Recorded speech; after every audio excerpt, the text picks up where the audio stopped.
So, apartment hunting right here in Singapore, and especially if you're out there to rent, not ready to buy, I think this video is really for you, so stick around and find out why. Alright, here's a very quick breakdown of all the different kinds of properties that you can possibly rent in Singapore. And I deliberated whether I should include this in, but I realized that quite a lot of people are confused by the different terminologies that we use in Singapore, so let me bring you on the same page, okay? Number one, you have HDB flats for rent, and they all come in different shapes and sizes. So you have HDB 3-room flats. It doesn't mean it has 3 bedrooms. It really means you have 2 bedrooms and 1 living room. So you consider that as a 3-room flat. And then if you have a HDB 4-room flat, it means 3 bedrooms and 1 living room. 5-room flat means you have 3 or 4 bedrooms and then you have 2 living room spaces in that sense. And then you have the next upper tier, which is the executive apartments and executive mansionettes. Executive apartments, or otherwise known as EAs, are on a single level, and typically you have either 3 or 4 bedrooms and then a huge living space. And then executive mansionettes, basically 2 levels. They are split into 2 levels. You have your lower living level with maybe 1 bedroom or just a living and dining level, and then on top, on the upper level, you have your bedrooms. So these are your executive mansionettes. And then lastly, you have the biggest size of all, and that is your jumbo flats, which consists of 2 3-room flats combined together. So of course, the more size you need, actually the rarer it is as you go along. Like, there are very limited stocks for jumbo flats as compared to like 3 or 4-room flats out there to rent. So this is just FYI. And so the most common one would be your 4-room HDB flats. And in today's market, let's talk about the most outskirt part of Singapore, like you have Pasir Ris, Tampines, or like you have your Woodlands or Jurong and so forth. Actually, they are not considered very cheap. In fact, I was recently searching for a client, and basically for a 4-room flat in these places in the most outskirts of Singapore, right? They are actually asking for like 3.8 to 4,000. So that's pretty much the rental right now. And the closer you are to the city, it just goes higher and higher. For example, in Paya Lebar area, which is just right outside the city center, just outskirts of city, they are already asking for like 5,000 just for a 4-room HDB flat. So to be honest, I was very shocked as I was helping tenants relocate because the increase in rental was just too high for them to bear. Just for example, just to share a story, I had a tenant that was paying close to like 3.2 for a 2-bedroom condominium, and when it came to the renewal, the asking rentals were close to like 4.5 to 4.8k, and it was just way too high and way too expensive for them to bear. And I, as an agent, I understand from the landlord's perspective as well, because as a landlord, many other landlords in your similar estates within your condominium are already asking at that pricing, and they are not just asking, but they are transacted at that price. So if you don't transact there, it's like you're not taking advantage of the market. So on one hand, I understand, but on the other hand, as tenants, it's also too crazy for them to bear, which is like a more than an 80% increase in the renewal rent. So that's why in 2023, I was actually quite busy trying to relocate a lot of my tenants to different neighborhoods so that they can better afford it as well. So a lot of the tenants and landlords have been asking me as well, actually many tenants have been asking me, why is it so though? Like, why are rentals so crazy in Singapore? And I've shared with them a couple of reasons just in case you're interested to know. After the pandemic, there have been more and more people who realize the importance of having space in their home, because in the past, maybe they just thought, it's okay, I can survive with just like this sufficient number of bedrooms and that's it, because most of the time I'm at work and I just come home after work, and maybe only on the weekends I'm at home the whole day. But as you know, during COVID and after that, many people actually started to work from home. Even right now, there are some companies that are still having a flexi work arrangement whereby half the time you are at home and half the time you're in office.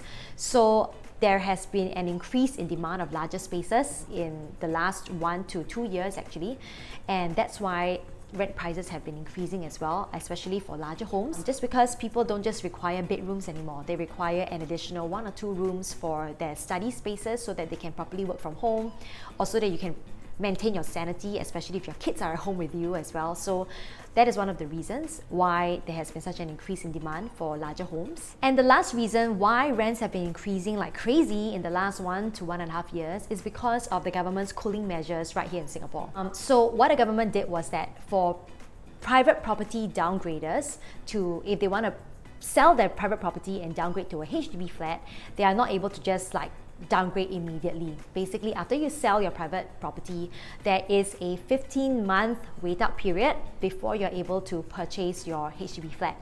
And if you are looking to purchase a subsidized HDB flat, there is a 30-month wait-out period. So that is like close to 2.5-year wait for those of you who are intending to downgrade to subsidized flats, right? So a minimally 1.5 to 2.5-year wait, and that caused a lot of families to also turn to renting in the interim. But just a very small side note, if you are 55 years old and above and you are looking to downgrade to a 4-room HDB flat, there is no wait-out periods, okay? So just to take note of that. But for the rest of us, who are not within that age bracket, there is unfortunately a wait-out period. So now that we've uncovered the why behind the increase in rental prices, I'm going to give you 5 quick tips to help you in your search for your new home. Tip number 1 is don't just look at the home, you should look at the neighborhood. So of course, you should always work within your comfortable budget, as long as the place that you're renting still kind of fits into what you're looking at. For example, it's still kind of near your workplace, whereby it's still accessible via the MRT stations. And tip number 2 is to prepare your profile. So what exactly is this? So just a funny story, I had a tenant that relocated to Singapore for the first time, and they wanted to save money by not paying agent fees. So what happened was he tried to arrange multiple viewings with multiple agents for the first time, and it was very difficult for him because there was like a huge culture shock, because many of the agents were asking him for his profile, and he was like, what on earth is a profile, and why are you asking me so many questions, right? So basically, just to give you an idea, in Singapore, as a fellow real estate agent, such questions are super important because we're efficient. We want to make sure that it's a right fit for the landlord's property. And secondly, it's also to make sure that it fits within the guidelines of renting in Singapore. Just for example, some questions that will be asked, very common questions are, of course, what are your names? What is your occupation here in Singapore? What kind of passes are you holding? Is it a employment pass? Is it an S pass? What kind of work permit are you holding? And another question that is common is, what is the term of your lease? Are you looking to rent for 1 year or 2-year lease or more?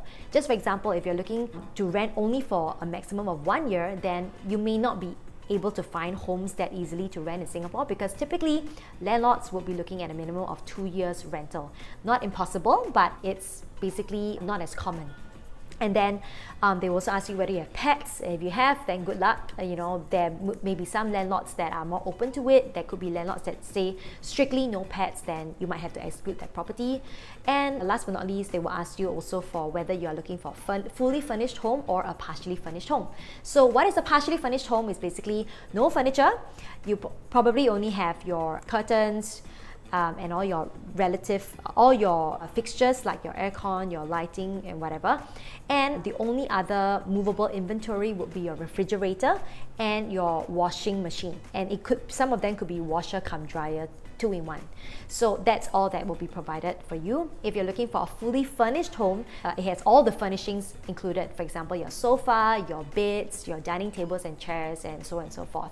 So typically for a fully furnished home, they will be asking for a little bit of a premium in rent because all these are provided for you. So that's the situation here in Singapore. So please prepare your profile properly. And yeah, typically we will ask you for your passes and things like that. So just get that all ready. Tip number 3, prepare the necessary payment beforehand. So just to give you an idea, let me just do a quick breakdown for you.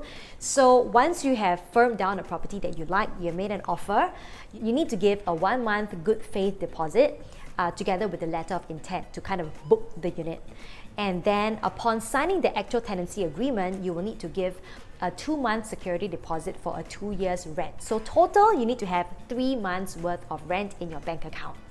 And lastly, you have to pay a one-time fee for your stamp duty. That's typically like a couple of $100, and it's a one-time payment just to make sure that all these documents are admissible in court if one day you ever need it. I hope not, but it's just a process that you have to go through. So it's just a one-time payment. So these are all the upfront fees that you will have to pay before you're able to move into that home. Tip number 4, you gotta know what are the key tenancy terms in Singapore to kind of protect yourself as well. So both for landlords and tenants as well. So I'm just going to bring up a few because I'm going to do a more detailed video about the important tenancy agreement terms. But yeah, some of the key ones that I just need to highlight are your 30-day defect period.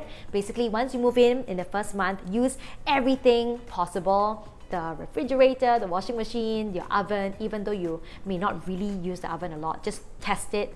Of course, your hob and your hood, blah, blah, blah, just to make sure that everything is in working condition, because if it is not, you have a 30-day defect-free period whereby the landlord is liable to repair all these items if they are faulty. So if you are a foreigner, it's very important to make sure that the diplomatic clause is inside the tenancy agreement. And a diplomatic clause states that there's a minimum period of 12 months of stay, and you need to give the landlord, on top of that, 2 months additional notice before you're able to terminate the agreement. So, and in order for you to terminate the agreement, you need to show proof of a termination of your employment or a relocation out of the country in order for you to exercise this diplomatic clause. So, and then after that, you do not need to pay the remaining term of the lease. However, a scenario would be if, let's say, in the 9th month of your stay, and you do need to kind of like exercise the diplomatic clause, it does mean that you do have to pay for the minimum of the remaining 3 months, for example, to hit the 12-month minimum stay.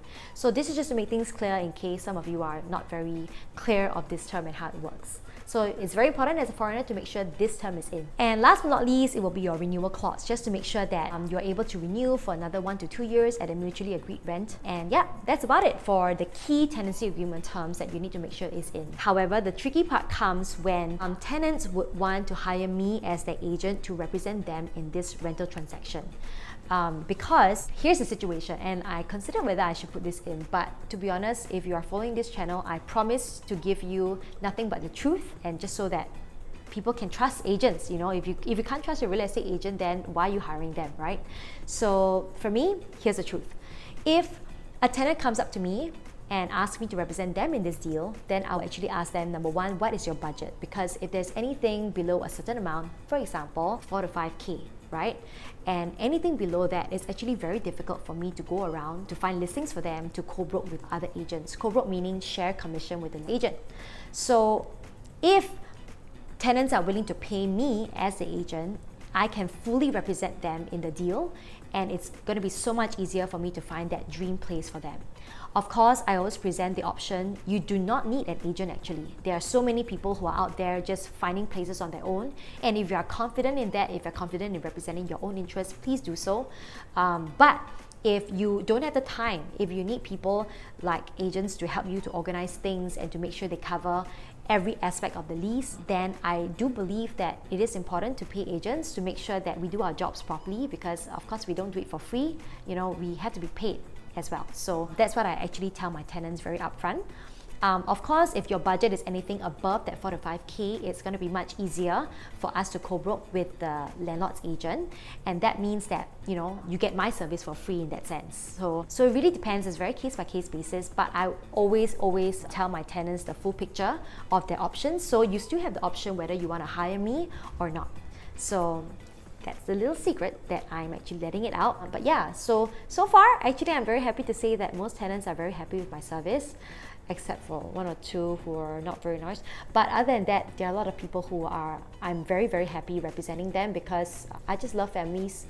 I just love seeing families settle down in their rental places, and they're so happy with that area. And sometimes when I drive around the area and if I do bump into them, they always tell me that they're very happy with the home that I've helped them to relocate to as well. To conclude this whole video, renting in Singapore is a little bit of a hassle. You really have to know the areas that you're looking at. And especially if it's the first time that you are in Singapore, I feel that it's very important to hire a local agent who knows the areas really well to properly advise you. Because if not, you're just going to end up renting for 2 years in a place that you don't really like, and yeah, it's just like wasting your money. So that's about it for this video. I really hope that this has helped you, and if it's helped you, please do subscribe. And yeah, feel free to comment on whether you agree with my tips, or what are your thoughts about the crazy rent in Singapore. Would you want to rent? Yeah, I would love to hear your thoughts as well. So that's about it. See you till next time.